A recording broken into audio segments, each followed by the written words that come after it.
Thailand में उस वक्त एक दर्दनाक हादसा पेश आया जब 44 स्कूली बच्चे वो असातिज़ा को ले जा रही एक बस में अचानक आग लग गई। आग ने देखते ही देखते खौफनाक शक्ल ले ली, जिसकी जद में आने से तकरीबन 25 अफराद की मौत हो गई। महलूकीन की तादाद में मज़ीद इजाफा हो सकता है क्योंकि ज़ख्मियों में कुछ की हालत संगीन बनी हुई है। इस बारे में कुछ भी पता नहीं चल सका कि बस में आग किस तरह लगी। यह हादसा उस वक्त पेश आया जब बस राजधानी बैंकॉक से तकरीबन 250 किलोमीटर शुमाल की तरफ जा रही थी।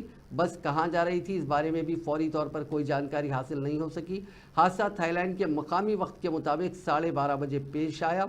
उस बस में 6 टीचर भी सवार थे। पुलिस ने अब तक 16 तुलबा और 3 टीचर्स को इलाज के लिए अस्पताल में दाखिल कराया है।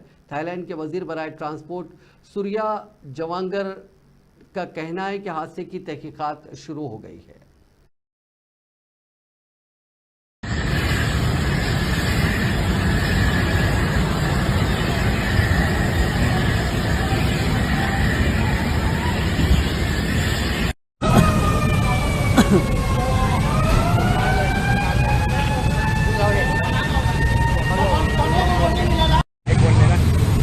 กว่าครับ ตายในนี้10 กว่าคน